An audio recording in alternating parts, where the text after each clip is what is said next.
Criterios para prototipear. Entonces vamos a hacer un recordatorio de las metodologías. Vamos a hablar de metodologías ágiles en general, ¿no? O sea, no vamos a concentrarnos en una exclusiva, ¿no? Tipo el Scrum, no vamos a concentrarnos ni en el Scrum, ni vamos a usar la herramienta, digamos, Kanban, ¿no? Simplemente metodologías ágiles en general, ¿no? Ya depende de cada grupo o de cada grupo, de cada producto, cada proyecto, qué metodología utiliza, pero en general, metodologías ágiles, ¿no? Ya. Entonces, y lo que se propone es el blueprint, ¿no? Que es una de las metodologías, una de las formas de documentar el producto de manera rápida, ¿no? De, de, de asignar y documentar las tareas y como es acá, ¿no? Es el product backlog, ¿no? Que al final de cuentas es el registro y documentación del producto, ¿no? ¿Qué es lo que hace la tabla de requerimientos general o el blueprint, ¿no? Es registrar las tareas, asignar las tareas a los programadores, mejor gestión para el administrador del proyecto o el producto, o sea, el product manager, ¿no? Por así decirlo, garantizar la calidad de la documentación. 5. Garantizar la finalización de las tareas asignadas. 6. Cumplir con tener un producto de calidad altamente documentado que pueda ser mejorado continuamente, ¿no? Es importante cumplir con tener un producto de calidad altamente documentado que pueda ser mejorado continuamente, ¿no? Porque los productos se mejoran continuamente. Pero ¿cómo se mejoran continuamente? Si es que está el producto debidamente documentado en el código y también en el blueprint. ¿Okay? Entonces, en la primera iteración, por ejemplo, la primera iteración se asignan las primeras funciones, ¿no? Por ejemplo, en esta primera iteración se ha puesto seis iteraciones, ¿no? Seis funciones, 6 tareas, ¿no? La primera función es registrar, la segunda función es el login, la tercera función es el logout, la cuarta función es creación del modelo entidad-relación, la quinta función es creación de la base de datos y la sexta función es una función X, ¿no? Por decir. Y acá está la descripción de la función, ¿no? La función hace tal cosa, la función llama a la tabla tal, la función hace la siguiente tal cosa, la función hace la siguiente ecuación, ¿no? Lo que ustedes vean por conveniente, ¿no? Ahora, esto es, por ejemplo, ahora, M1, M2, M3 son los famosos mock-up o maquetados, ¿no? Los maquetados son ayudas visuales, muchachos, nada más, ayudas visuales, ¿no? O sea, registrar tiene un maquetado 1, login tiene un maquetado 2 y logout tiene maquetado. Pueden haber N maquetados, ¿no? De acuerdo a lo que ustedes crean. Vamos a la segunda parte estamos en la segunda parte de la primera iteración. Ya es, como ven, acá, digamos, esta podría ser la columna estados, ¿no? Puede haber otra columna responsables, ¿no? Pero vamos a la columna estados. Entonces, en la columna de estados, acá todo está digamos, en pendiente, ¿no? Y acá, en registrar, ya está por así decirlo, la pantalla, entre comillas, ¿no? Pero detrás de la pantalla está toda la funcionalidad de registrar, ¿ok? No es solamente el mockup es la ayuda visual, claro, pero hay que programar el maquetado. Y hay que programar el front-end, la vista, y el back-end tiene que funcionar, ¿no? La conexión a la base de datos, ¿no? La grabación del registro y, digamos, grabar la data que está que el usuario pone en el registro, Y lo mismo con el login, ¿no? Crear la función login y que funcione la función login, ¿no? O sea, por eso es que se llama evidencias, ¿no? Así se llama, evidencia. La pantalla es la evidencia para que el administrador del producto vea que efectivamente hay un resultado, ¿no? No, hay un resultado. Obviamente no es igual al maquetado, ¿no? Ahí es el resultado. Pero lo que le interesa saber al Product Manager es que la tarea se haya hecho, ¿no? Y obviamente va a ser testeada la tarea, ¿no? Por eso lo más importante es que la pantalla, entre comillas, funcione, ¿no? Ya sea pantalla de una aplicación web o una pantalla de una aplicación móvil, ¿no? Pero que funcione, tanto en las vistas como en el backend, ¿no? Y se le pone check. Igual la función esta, ¿no? Después de acabar las seis funcionalidades, viene la segunda iteración. El grupo se pone de acuerdo y se asignan las tareas y viene se pone la séptima, octava, novena y décima tarea. Por eso que se dice que garantiza la finalización de las tareas asignadas, porque ya se han acabado las tareas en la primera iteración y se pasa a la segunda iteración, que vendrían a ser las tareas 7, 8, 9 y 10, por ejemplo, ¿no? Y ahí nuevamente ese mismo ciclo de la primera iteración, ¿no? Volver a poner las tareas que se van a hacer y se vuelve a documentar los resultados también en la misma tabla. Y así hasta n tareas, ¿no? Por lo menos hasta que se tenga el producto mínimo viable, ¿no? Es por eso que se les dice que la parte de la creación, de la integración con la plataforma de pago, es en la última iteración, ¿no? Porque es en la iteración del MVP, por así decirlo, ¿no? En la última iteración, en la iteración del producto mínimo, en la iteración donde ya tienen todo el prototipo y lo único que están haciendo es haciendo las últimas funcionalidades para crear el producto mínimo viable, ¿no? Entonces, ¿cuál es la ventaja de esta metodología? ¿No? Primero porque están creando un product backlog, ¿no?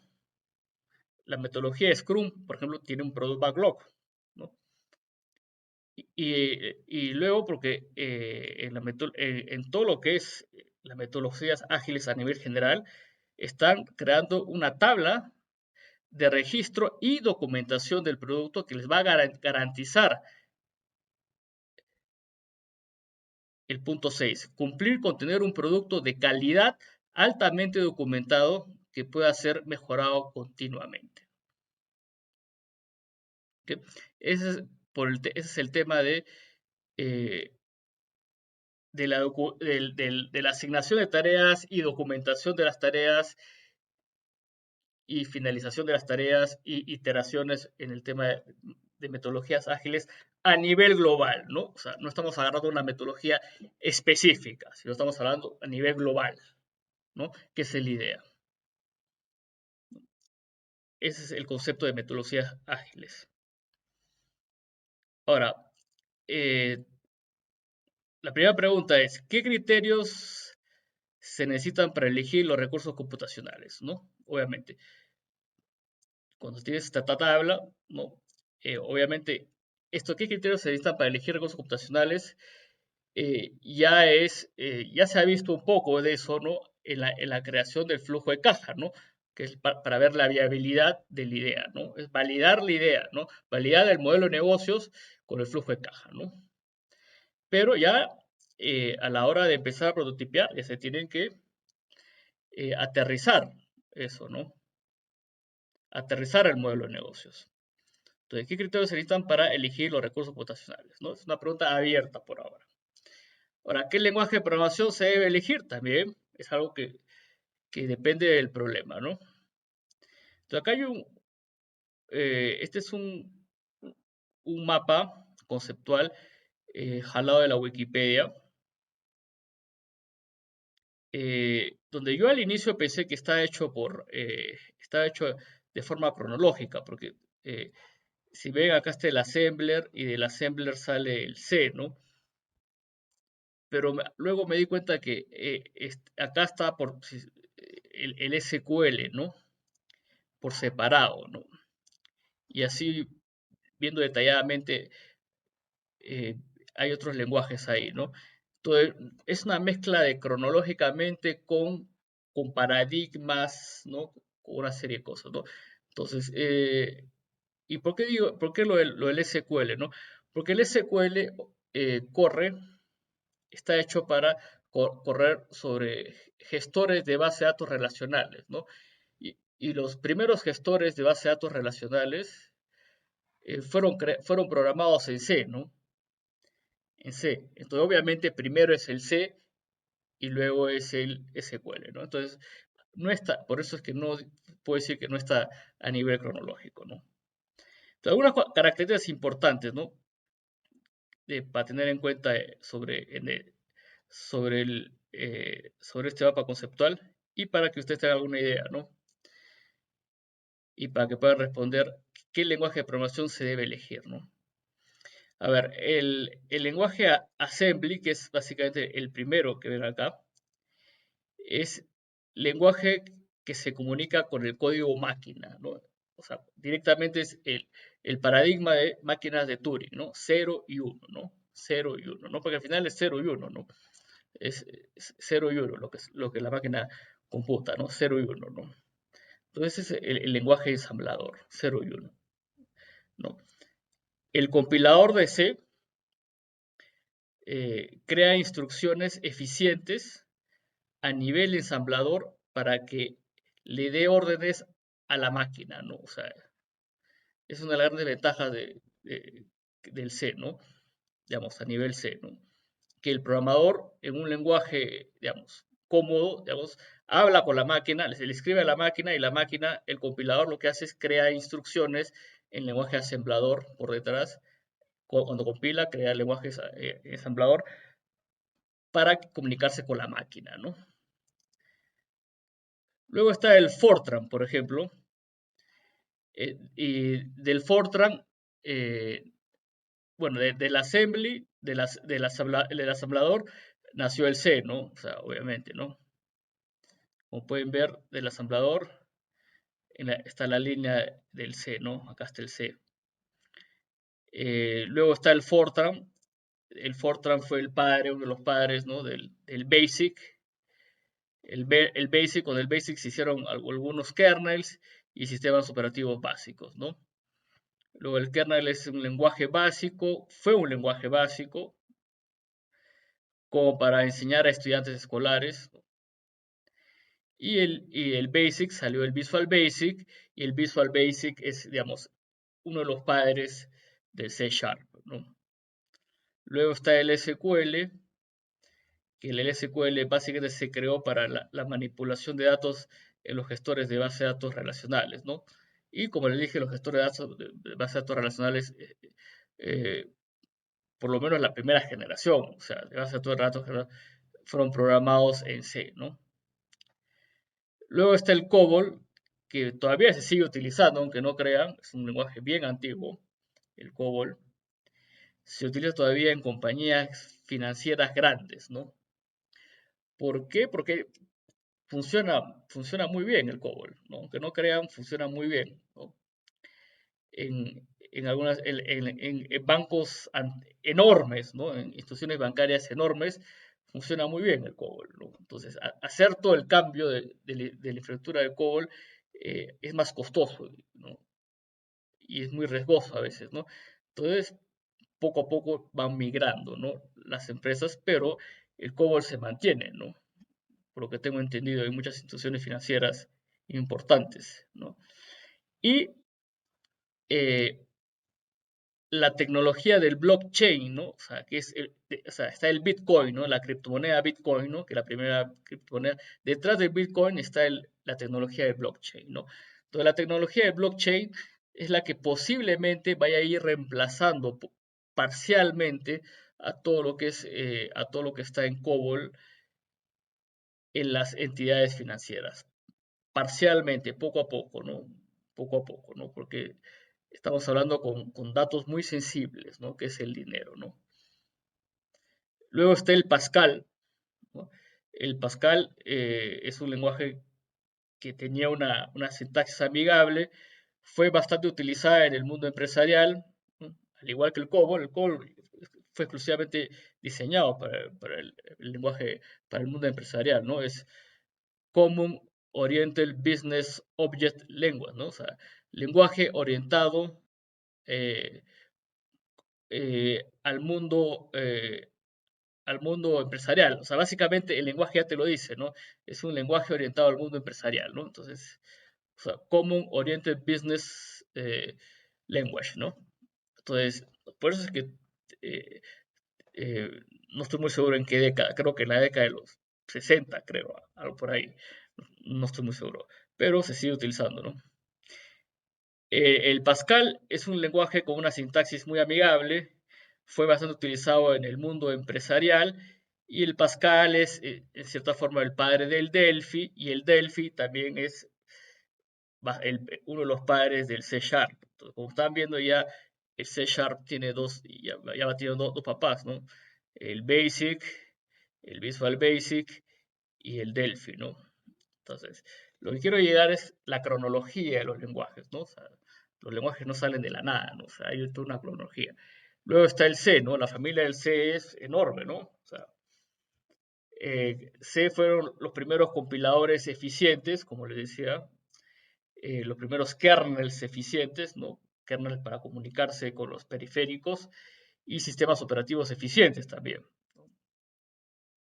Eh, tipo Unix, no sé si Unix, pero al menos Linux, ¿no? Entonces, y comunicación con los periféricos, y del C aparece toda una familia enorme de lenguajes, ¿no? El C++, el Java, el C Sharp también, ¿no? El PHP, el Python, el Ruby también, el Ruby, ¿no? Aunque el Ruby también tiene otros padres, ¿no? Pero también tiene influencia bastante del C. El JavaScript también. El JavaScript tiene una influencia directa del C, pero totalmente directa, ¿no? Del C. Y también del Smalltalk, pero directa, sí, directa del C, ¿no? El JavaScript que tanto se utiliza en el desarrollo web, ¿no? Y etcétera, ¿no? Y luego está el lenguaje, digamos, como ya Lisp, que son como, creo que recordatorios, que es para Machine Learning, sobre todo para redes neuronales, fue utilizado bastante en el mundo académico y científico, ¿no? El Lisp, ¿no? Por su sintaxis de strings, ¿no? Entonces, ayudó bastante a lo que es redes, al desarrollo de las redes neuronales, ¿no? A todo lo que es la inteligencia artificial. Y el Lisp es el padre del Logo, yo no sabía eso, ¿no? Y el Logo es un lenguaje muy básico, ¿no? Pero la ventaja del Logo es que es un lenguaje que se puede enseñar a escolares, o sea, a gente de primaria, ¿no? Y la idea es que tanto que el Logo como el Basic, esos lenguajes, digamos, del pasado, no ahora, ¿no? Eran lenguajes que ayudaban a los alumnos a tener una formación desde escolar, desde el colegio, digamos, a tener una mentalidad abstracta, ¿no? A programar.